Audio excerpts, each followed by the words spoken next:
Hi, I'm Larry Levin with Bob Cohn once again for another edition of Cop Talk, and we have lots to talk about, so let's get going. As usual. The new president of Egypt, Mohamed Morsi, heads to Iran this week for a rather hateful conference that will allow Arab nations to dump on Israel, show hatred toward Jews. I hate to ask you a leading question, but after being the victor in democratic elections coming on the heels of the Arab Spring, what possible good for Egyptian democracy can come of Morsi giving credibility to this conference? Well, none, nor would it be something to celebrate that Ban Ki-moon, the Secretary General of the United Nations, also is giving legitimacy to this non-aligned nations gathering.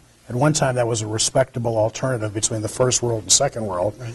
But now it's just a gathering of people that use it as an excuse to bash Israel, especially in Tehran. Now, Moon at least got there, and a couple of the first things he did were, A, to tell them that their human rights record hasn't been so hot, and B, to tell them to lay off of Israel in their international discourse. So at least, even though probably Ban Ki-moon shouldn't have been there, Correct. He at least was speaking out more forcefully than the United Nations has been known to do. And he has spoken out on the ongoing crisis in Syria as well. Mm-hmm. Since we're on the subject of the United Nations, you sadly gave comments today at the memorial service for Larry Karp, lawyer with very strong ties to the UN and diplomacy, a contributor of Stories to the Light. Talk about Larry real quickly. Larry Karp is an authentic, was a Renaissance man in the true sense of the word. If anything, it was an understatement. Here was an individual with stratospherically high IQ, recognized at a young age, volunteered for the Army at the age of 17, was tapped by the State Department when he was just in his 20s, and worked at the United Nations from its very origins in the mid-1940s all the way up until the end of his days, including on the Arab-Israeli peace process. He had the rank of ambassador officially, which he never bandied about. A very modest person who was only proud of the fact that he brought popcorn to Paris. Let's stay with international affairs in Israel in particular. A terrible situation the last couple of weeks where Israeli teenagers attacked Palestinians as kids and were arrested for it. 10 of them were arrested. What do you make of some of the ethnic hostility that's going on? Well, it is a very serious matter. There is hooliganism on the part of Jewish teens in Israel. Some of them are from the former Soviet Union and some are Sabras and so forth. To the credit of the government, they have universally denounced these horrific acts, and they have called for seminars in every school under the aegis of the Ministry of Education to make sure that this is drummed into the young people there. Unfortunately, and there was an article in the New York Times that one of the Palestinian teens said that, the Israelis are taught hatred, and the counter to that is the Palestinian textbooks also contain hateful rhetoric. So a good first step would be to eliminate the incitement on the Palestinian side and among the settler crowd, the ultra-Orthodox groups who foment ethnic hatred. It would be terrible for Israel to descend into ethnic cleansing. And it wasn't probably the best week for the ruling to come out that the guy, Israeli, who was driving the steamroller that resulted in the death of Rachel Corrie was exonerated. Right. Exactly. The timing. The Dutch position is very unfortunate.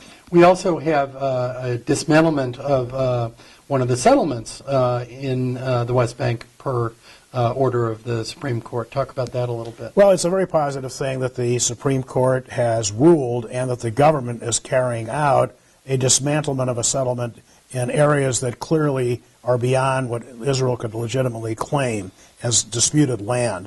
And I think that's a positive step. And maybe there will be some behind-the-scenes approaches on the Middle East peace process. I know that there has been some call, but Dennis Ross recently made published an op-ed calling on Israel to be proactive in seeking more dialogue with the Palestinians. One thing that the backdrop against this is the full fervor of the state of Israel right now across the country about whether there will be an attack on Iran this fall. And of course, gas masks are being passed out. Yep. People are preparing bomb cellars. It's in the news daily. You have any predictions on what you think is likely to happen? I sure hope there will not be a resort to military action, but even the United Nations and the International Atomic Energy Agency, their most recent reports are that Iran has sharply stepped up its enrichment of uranium, and more isotopes are now functioning. and the clock is really ticking. There's a tremendous amount of political pressure on Bibi Netanyahu, the prime minister, and Ehud Barak, the defense minister. We'll have to wait and see. I'm hesitant to predict. I think if there is going to be an Israeli attack, I would guess that it would be right after the American election, no matter who wins. Well, let's talk about that, because clearly that's a factor for Israel in what they decide to do. In the 2008 presidential election, we saw the Jewish vote break over 70% for President Obama. Some said close to 78 by exit polls, but that was debunked. But we think it was at least in the low 70s. Do you see that's likely to change in this particular election cycle? There have been some reliable polls, and again, none of them are fully reliable, that indicate that Obama may have lost 8 to 10 points among likely Jewish voters. Mm-hmm. So we'll have to see how that all plays out. The Obama administration, I think, wants to give more time to diplomacy, perhaps, than Israel is comfortable with. Mm-hmm. Romney and Ryan have taken a much harder line.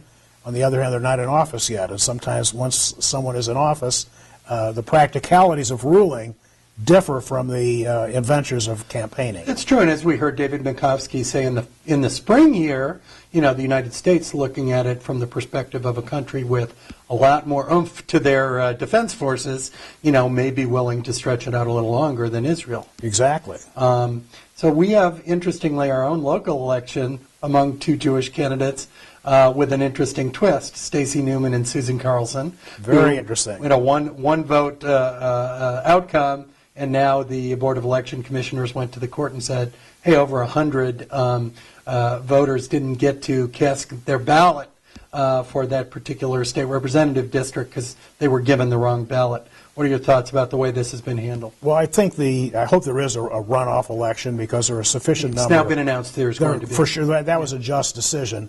I wish they didn't have to run against each other without formally endorsing them. I like them both a lot. Mm-hmm. And I think it was even more unfortunate that when Carnahan and Clay had to face off against each other, because they had identical constituencies, identical records. They worked very closely together as part of a progressive/Jewish caucus to counteract the extreme right-wing tendencies of our Missouri General Assembly. Got it. That's all I got for this week. Thank you so much. Thank you. Lots to talk about. Lots to talk about, and we'll see you next time on Cop Talk.